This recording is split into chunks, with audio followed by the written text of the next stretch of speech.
welcome to Early Years Insights with me, Kathy Leatherbarrow. And today I'm joined with James from Nursery Nook. Thanks for having Welcome. me. Good morning. This Hello. is very exciting for me. It is. It's a beautiful place to be, and it's lovely to have a good chat about everything I early know. years. I've been a big follower of yours for Oh, quite some time via thanks. Instagram, and I recommend everybody to get onto Instagram Mhm. and follow Nursery Nook. Comes with some just I love your content on Instagram because it's nice little snippets that anybody and everybody can take something from. Yeah, that's the aim. Really is. I'm a trained teacher. I get it. I could talk at length about what I covered at uni, but for me, I think the most important Yeah, thing is to have that practical advice for yeah, people. So, bite-sized chunks of CPD that people can look at yeah, whilst they're waiting for an appointment, or they're waiting over lunch or something yeah, like that. yeah. But thank you. I put a lot Oh. of work into my Instagram, so I really appreciate the Oh, feedback.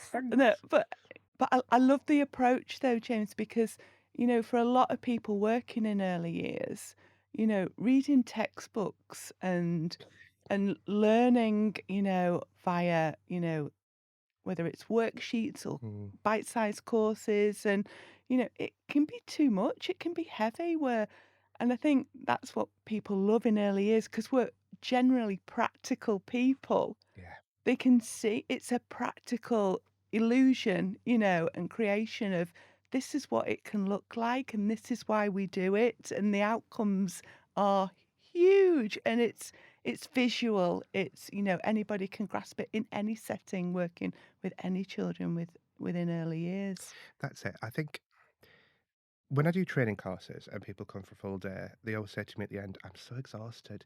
And it's because you've had to do a different kind of learning, isn't it? Yeah, Whereas absolutely. every day we're physical, we're moving about, and that's really what we need to be doing as Yeah, practitioners, early as practitioners, yeah, to make sense of, yeah, the research essentially put it into yeah, practice.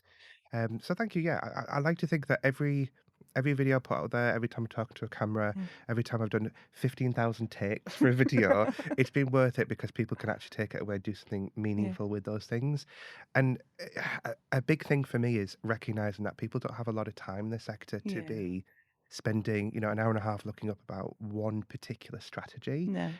I think it's really important that people can get a almost like the concept of a spiralized curriculum, like a Yeah, little bit of knowledge here or yeah, there about something. yeah, And if they want to go deeper, then go back round to it later on. yeah, absolutely. Yeah, thank you. I think it's it's been a bit of a journey, I think, getting to a Yeah, point where people can actually take the content on board and make it work. And everything changes in the sector. yeah, If you look back on my Instagram 3 or 4 years ago, I was talking about very different things. I tried to keep it current, yeah. whilst appreciating that there probably isn't anything new under the sun in terms of like how children play. Yeah, It's just making it work for the context that we yeah, find ourselves in at the minute. yeah, and I think plays plays are really it's always been important, hasn't it? But I think more so at the moment.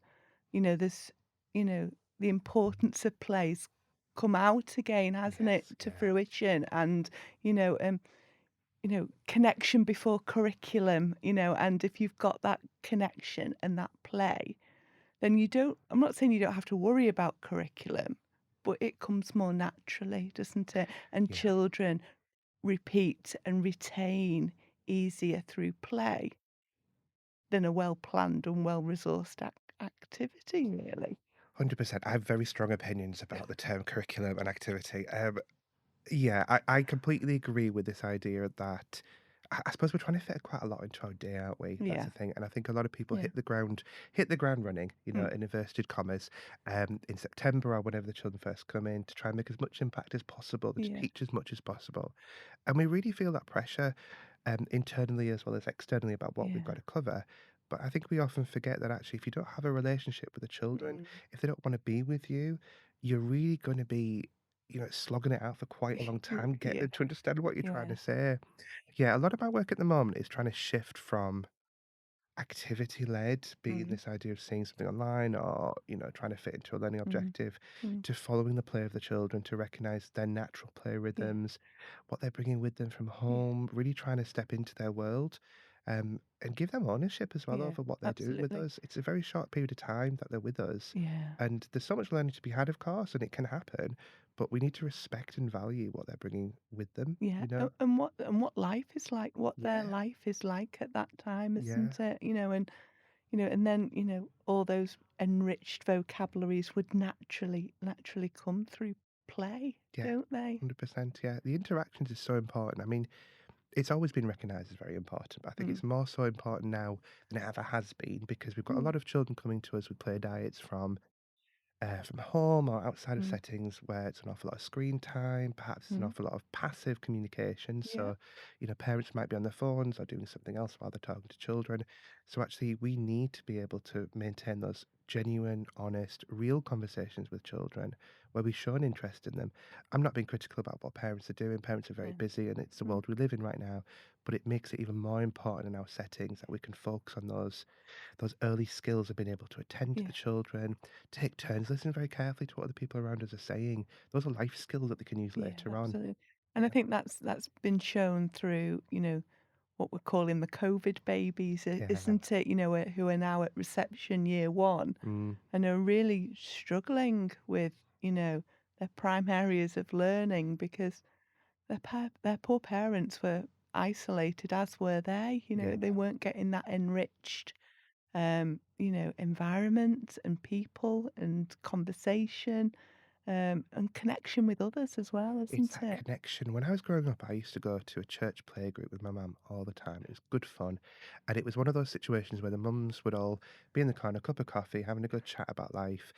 I remember we used to have these mats all over the floor with a few activities Yeah, on, but I used to remember, I still to this day yeah, remember the children I went to playgroup with. yeah, And those social interactions that were missing from the COVID yeah, generation, absolutely. and it wasn't possible to replicate that online. My niece is part of that generation. Yeah, She's done an amazing job, but we have recognised over the years there's been mm, small gaps here or there yeah, that we've had to work really hard to fill. And they're going to keep that with them for the rest of their lives. So absolutely. even though they are moving on from early years and up into key stage one, we still Yeah, need to be respectful of what that perhaps they haven't yeah. had, and be mindful that actually it's probably set a bit of a legacy for future Well, generations. that's their foundation blocks, isn't Yeah, it? And yeah, each year group has different foundation blocks, don't they? And yeah, unfortunately for them, their towers are looking a bit misshaped, aren't yeah, they? And it's yeah, our jobs to try and build those firm foundations. 100%, yeah. My church playgroup was very different. I recall us, it was a big circle of bikes and scooters going around the church hall Yeah, just continuously, but like you say, it was those interactions of, "No, that's my turn on that bike now, I've been waiting for that," and all those negotiations yeah, and, that's life skills, isn't it? 100%. I mean, when you mentioned that, I remember going to, on a Sunday evening, my mum was in charge of the tea and coffee at the church. Lovely. So I'd have to go back with my mum's friend and her little girl, and they'd be in the kitchen cleaning up the cups, and we would be in the hall. And occasionally, you might have a few stragglers from the church of the children hanging about. And I remember that mixture of different ages and having to learn to negotiate with different ages and different children Yeah. bringing different things. And yeah, that was really important. That I Mm. think we've missed out on as the COVID Yeah. generation, but sometimes our children miss out on that Yeah. even within the same year groups, Yeah. because I think sometimes staff step in too early. Yeah. Perhaps parents don't give them the skills to be able to negotiate very much. Yeah, Yeah, yeah. Stepping in early is quite the norm, I think, yeah, isn't it? In terms of, um, and it comes from a good place. They think they're showing, but sometimes they'll they might not get there by doing it themselves, but they'll have learnt a lot more in terms of perseverance and just really having a go and trying to problem solve and work it out for themselves, isn't it? that's it. I know it's a bit controversial to say, but you kind of need to fall over to learn how to Yeah, get back up again, dust yeah, yourself off, and keep going. yeah, It's the same for risky play, but academic risk as well, yeah, social risk. mm, It's learning to make those mistakes and move on from yeah, them. But this is, many of the environments that I see these days, they're very curated. Things are very mm, narrow in terms of learning outcomes. I think to some extent, children aren't given that opportunity to explore, choose their own mm, path, make those mistakes, learn from those mistakes, yeah, problem solve, and then move on. yeah. Um, and that's yeah, they're missing out on those skills for Yeah, later in life, then, aren't because they? how do you truly know where a child is at in their learning if they can't demonstrate it and you observe it Yeah, naturally, yeah. isn't it? Continuous provision. Mm. Mm. Some people love it, some people loathe it, some people get it right and understand it, some people don't get it right and don't understand Yeah. it. and creating zones. And I feel like there's this ideology of what continuous provision should look like. And I think you're on my same way pattern here, James, where it could look different in every single room or setting, Yeah. dependent upon the age and, progress of children.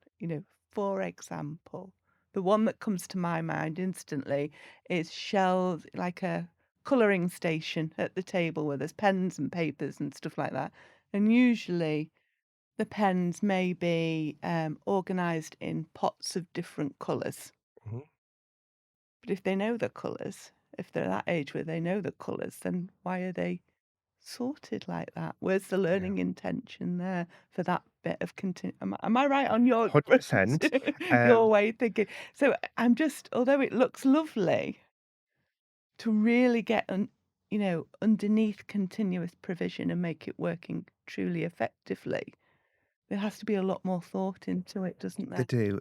This is it's a really big problem in the sector at the moment. Mm. One, the terminology continuous provision is not a universally accepted Yeah, term. The yeah, definition is different for different people.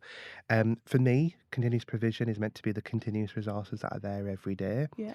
and there's a real process to choose what those might be. To some people, continuous provision is everything in the room, including your enhancements. But it's Mhm. really important we recognise Mm. enhancements are there for a different purpose. They're there to move Yeah. the learning forwards, to be broader in the learning, whereas Yeah. continuous provision is about going deeper. Mm. But for me, the biggest issue, I suppose, is many people look online, look on Pinterest, and I know I've contributed to this myself. When I very first started my Nursery Nook Facebook page, about a decade ago, probably now, God, yeah. I was putting pictures of my classroom up. I was so thrilled to share what I was doing. And looking back on it, thinking actually, I worry that some people copy those things wholesale without recognizing that I Yeah. worked in an inner city school in Bradford with a Mm. very different cohort than, say, perhaps a different part of the country, maybe a leafy Yeah. lane school Mm. in the middle of a village. So it's recognizing what I call the culture of your children. Yeah. So, what they're bringing to the setting with them, what experiences have they had before they've come to Mhm. you? What do they expect to get from the space? What's their play diet been like? What kind of toys, Yeah. resources have they played with? It's all very well going down the route of having open-ended resources in your continuous provision, which I Mm. really do advocate for. Yeah. But if you've got children coming to you who've never experienced being able to play with open-ended resources at home, to them they will just see them as ornamental. This, what can I do with Yeah. those? It's not a Yeah. toy that I'm used to being bought for Christmas or being given as a present. Mhm. So we have to recognize where the children are at and then build our continuous provision to Yeah. reflect that. So the colored pencils in the pot's a really good example. Yeah. So if you have children who are working at a level where they still need to be sorting their colors, they need to be learning about the language of the colors, what a lovely activity to be doing at tidy up Yeah. time to look at the collection of pencils and think, oh, actually, I've got my red pot here. Where are all the red pens? Is that a Yeah. red one? That might be a blue one. Is that the Mm. same? Is that different? Yeah. And that's where the new learning comes from. That vocabulary is Absolutely. built. But if you've got children who can do that without your support, children who don't need any more help to sort colours because they know Mm. them really well, we need to go in a different direction. Yeah. Your continuous provision could be set up so they are sorting by type, so Yeah. pencils, pens, Yeah. highlighters, etc.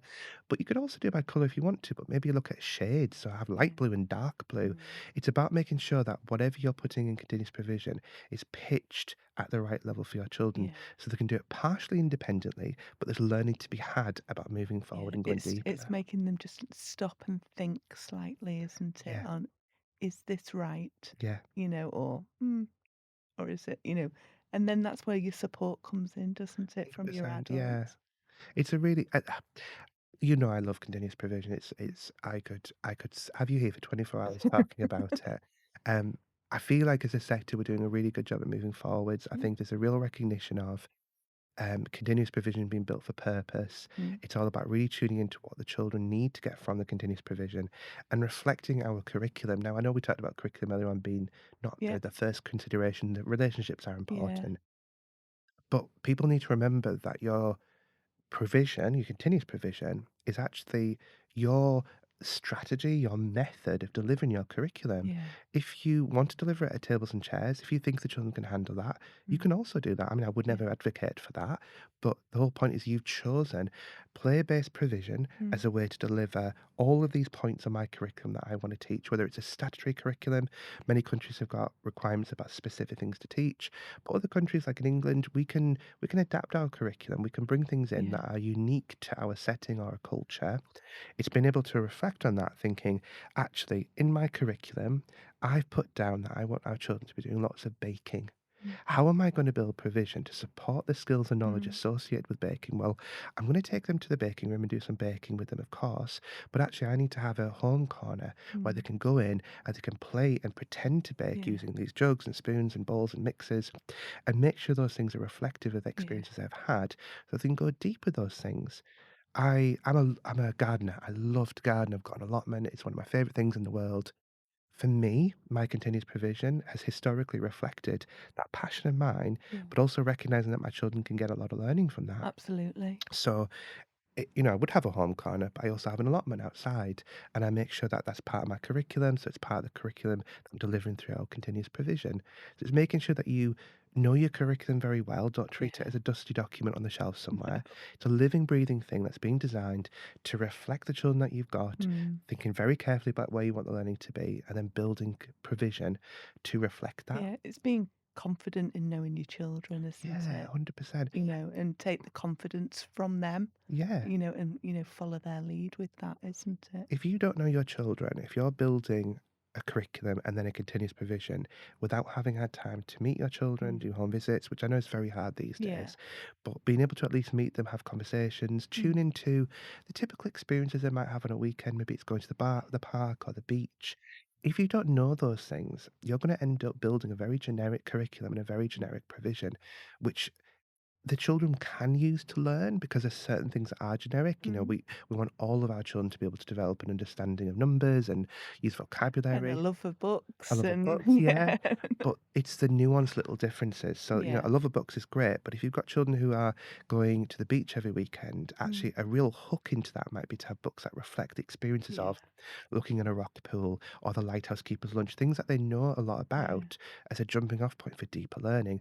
Whereas for a child who's going to the beach, you might not necessarily have books in there associated with the woods or Yeah. cities if those are not things that they know particularly well. Those are enhancements to bring out later, Absolutely. but we need to make sure we're really chiming with the Yeah. knowledge that our children are bringing with them Yeah. and building off of that. Yeah, it's to get that growth going, isn't it? Yeah, Like in planting your allotment, yeah, you've got to really nurture that. yeah, that's the learning, that's where the learning Yeah. happens. Y And I think as well, I think with the new framework that, we've got in place now, I think, inclusion's huge within it, and I feel like that's, pushing practitioners to go deeper as well, in the way that it's, being delivered and pushed and promoted. For example, deprivation Mhm, is key at the moment. mhm, You know, I feel like they're saying you're only as good as your most deprived mhm, child, which, they shouldn't be left behind, yeah, should they? And no, and I think that's where that connection comes in, isn't it? 100%. I think we've gotta be very mindful as a sector that we might not reflect the community that we're serving. Mm. We might come from a background where we don't quite appreciate the experiences children have had at home. Yeah. Growing up, I had a great childhood. I genuinely cannot speak bad about it, but I also know that my parents separated when I was very young. Mm. My mum became a mature student. We didn't have much money. Mm. So a lot of my time on a weekend was spent in the garden, in the sandpit, climbing trees, experiences that a lot of people might dismiss these days as quite, Yeah. mundane. But I learned a huge amount Yeah. about things. And I believe that my teachers in my nursery and in my school, I think they understood the experiences I had and built quite well Mm. upon those. Yeah. Of course, we bring new experiences in, but I think as practitioners, we need to be mindful that actually even if we say our children are deprived, they're still Mm. bringing some amazing experiences with them. Build Absolutely. off of those. And of course, we can go about and say, actually, you know what, this child has not had the experience of going on holiday. I'd love to give them an enrichment activity Yeah. that will support the knowledge of going on a holiday, maybe Yeah. visiting the airport, for example. wonderful, but don't forget about the little boy who's climbing trees in his garden at home. Yeah, What else can we do to move that learning forward? How can we absolutely. nurture and cherish that? That's a really valuable experience. Because if they love doing that, then they're gonna want to do it more. 100%. So you've got to bring the learning to them with Yeah. with what they enjoy doing, haven't you? I could climb a tree, but I could also problem solve. I could build a tree house. I could teach people how to climb trees. I was very good at climbing, Yeah, you and know? it's just down to, like, positional language as well then, Yeah, isn't it? No, that foot needs to go a bit higher or a bit yeah. lower, and, it's just, like you say, something that people would consider quite mundane and a bit boring and, it's just climbing a tree. But there's learning. But there's lots of learning So going much on there, learning. isn't there? And I think this is one of the things that we get trapped in Mm, is we have potentially a curriculum or a learning framework or a learning intention mm. that's very narrow. So I want my children to learn about Arctic creatures. Yeah. Yeah. Okay, that's great. Why? You know, Yeah, it's plucked out the air. To you, it might be relevant, but actually, yeah, if we think about what we're learning about Arctic creatures, about yeah, different animals, fur, habitats, is there another way for us to make that learning meaningful? yeah, Bringing it back to what they do know. Maybe they do know about woodland creatures. Maybe they know yeah, about beach creatures. You might even separate it out entirely and look at, I don't know, an alien landscape because they're into a really particular program yeah, that has aliens in it. There's lots of ways to make that learning yeah, meaningful to the culture of the children you're serving. I don't think we always get the balance right yeah, in the sector about that. yeah, and it can be difficult, can't it, if you've got, if you're setting you've got very different children within there with, very different, backgrounds, different family life. It takes skilled practitioners, It doesn't it, does. to, It does. facilitate that. I suppose that's the role of the key person. That's where Yeah. that comes into Yeah. it. Um, and it's very well embedded in the Yeah. private sector in England. People understand that in private nurseries, that that key person's not just a person who's looking after that child's No. books or observations. No. That person is a point of contact for families. They Mm. really need to know an awful lot about the families and the Yeah. children. It's not as well embedded in, say, reception classes in Mm. England, P1. It becomes a more formal, It doesn't it, very does. It instantly? does. And Because it's, I remember when mine started reception, you go from having a wealth of knowledge about your child's day and what they're up to, what they're learning, what their friends they've eaten, mhm, everything, and suddenly it feels like nothing, yeah. doesn't it? And considering they're still within that same framework, it's a very quick change, isn't It it? is, and I think to some extent, and of course there are pressures on staff teams. There's Yeah, not always yeah, the ratio that we'd want in yeah, some of these places. But I think there is also perhaps not as much knowledge about the children, yeah, about those little things that can mm, really have a long-term impact as they should yeah, be. Again, because we're having to narrow down what we're mm, teaching. absolutely. Some of the reception teachers I work with, I could cry for them. They've got to go from a 14-minute lesson on this to a 10-minute lesson on this, and I can only have this amount Yeah, of break. And it's very difficult if you are so structured. yeah, There's no breathing room to to find out about an interest, yeah. to And I feel like they have additional pressures, don't they? Like, I feel reception teachers are under a lot of pressure with phonics. yeah, But if they're not ready for phonics, then yeah, take the pressure off, 100%. Yeah, it's almost like your child has, for most people, see it, they've started school, so they need to start learning to read, yeah. and but really that pressure's not there, is it? I If mean, you look at the framework. no, I think that a lot of that pressure comes internally. It comes Yeah, from leadership in schools, and I yeah. don't want to speak ill of head No. teachers. Have a lot of on their plate, Yeah. but I also think that the way we have Ofsted in England, Mm. the way we have um, quite a lot of accountability, more so than other schools in other countries, in a Yeah. lot of ways. I think that the head teachers feel that pressure, Mm. and of course they filter it, but it does end up getting pushed Yeah. down. And in a school environment, Mm.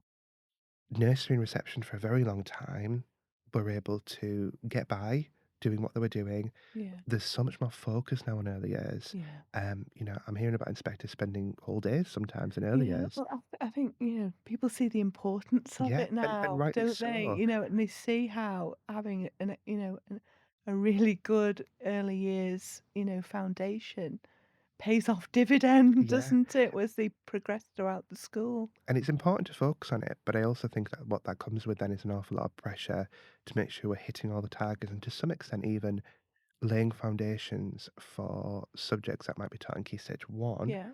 that actually we probably don't need to do that as much Mm. of that work. Perhaps what we could be doing instead is going a bit deeper on what we are meant to be covering. Mm. That will then give them the opportunity to problem solve that later in life. Yeah. Um, it's a very complicated landscape, the early years at the moment. It's But I feel like we're doing a good job coming through it. I think we're doing a good job reflecting on the changes from Ofsted, yeah, the changes in the curriculum documents. I feel like people are very tired at the moment. I feel like yeah, they're having to fight their corners for a lot of things. But there's so many wonderful people out there who really care about the children, yeah, and that that care, that consideration spills out into so many different things. They want to learn more about things. They're passionate. They'll defend things. It's a balancing act, isn't it, yeah, between what I think is important for these children and what external yeah. pressures need us to do. Yeah, I think early years are becoming more vocal, Yeah, aren't we? absolutely. It's, we're holding our own now, aren't Yeah, we? And, this is really important, and but I like the cycle that it's sort of going to and we're leading more. I like I love play. I just and the benefits of yeah, play and I feel like we're coming back to that more at the moment, and people seeing yeah. the value of play and how we, as practitioners, we can support play, but Mm. not interfere and direct play as well. Do you not think it's problematic though as well that we don't have a set definition of play? Yeah. It's and I wouldn't want us to. I think it's important that Mm, it's left to be interpreted how we want. mm. I use the term purposeful an awful lot. The problem is I mean purposeful from the child's point of view. So Yeah, there's a purpose to this for the child to engage in this activity. It's driven by them. They really want to get a lot of learning out of yeah, it. And we as adults facilitate some of that. But some people interpret purposeful as being it's linked to the curriculum that I'm meant to be teaching. yeah. And then There's got to be an outcome to there's got to be an this. outcome. It's more adult led. And the child looks Yeah. miserable engaging in it because it's nothing about You want them. that stuck where? Yeah, yeah. So for me, I mean, purposeful, it's about providing an environment that chimes with the children that you've Mm, got, and then following their lead, yeah, giving them that time to play. You know, it's great giving the children a 10-minute, 15-minute blast of play, but that's yeah, not long enough. no. You have to Well, recognise that. there's a different purpose to that Oh, play, isn't there? 100%. Yeah, that's A it's keeping them 10-minute busy. blast out in fresh air to run off Yeah, steam is yeah. very different to, purposeful play, But isn't some it? settings do have those transition points. They might have the children only engaging in provision for a Mm, short period of time before stopping and moving on to something else. mm, We need at least 30 minutes to get into what Csikszentmihalyi yeah, called flow. And even then, once we're in that flow, we can easily sort of step out of it. We might need another 30 minutes to get back into it. yeah, We need to give them long, uninterrupted periods of play yeah, where we are satellites, helpful people nearby, yeah, but we're not stopping you, we're not interrupting your work. This is really mm, valuable to you. We're yeah, here to help you if needs be. But it's recognizing if I've got an environment that's really supportive for these children, I might not be needed. yeah, I could be there if needs be, if yeah. they want me, or I can find a way to move learning forward. And it gives you, valuable time to observe then, Yeah, doesn't it? 100%. Yeah, It's, you know, the I know we have a lot of issues about the ratios. I understand that, but there is also a rationale behind that. Is that yeah, children develop and get a bit older, their independence develops further, so mhm, they don't need you as much to be yeah, able to be engaged in that provision. But we're still there if needs be. yeah, We can be absolutely. supporting that one child who needs help to figure out a puzzle or figure out how to build their sandcastle to the height that they want it to be. Yeah, Whereas little Bobby might be in the corner building his building and doesn't need you. No, thank you. Don't even try. Yeah. yeah. Um, Don't even come too close because if it wobbles, yeah. I Yeah. won't be happy. But yeah, it's a lot of my work is about purposeful play, purposeful Yeah. provision, and it's building the provision, the building the continuous provision to make it work for those children. Fabulous. Right, well, that's all for today. Thank you very much, James, for joining me. Thank Some you, really good discussions there. We look forward to seeing you again soon, maybe. thank you. Yeah, Okay. been good.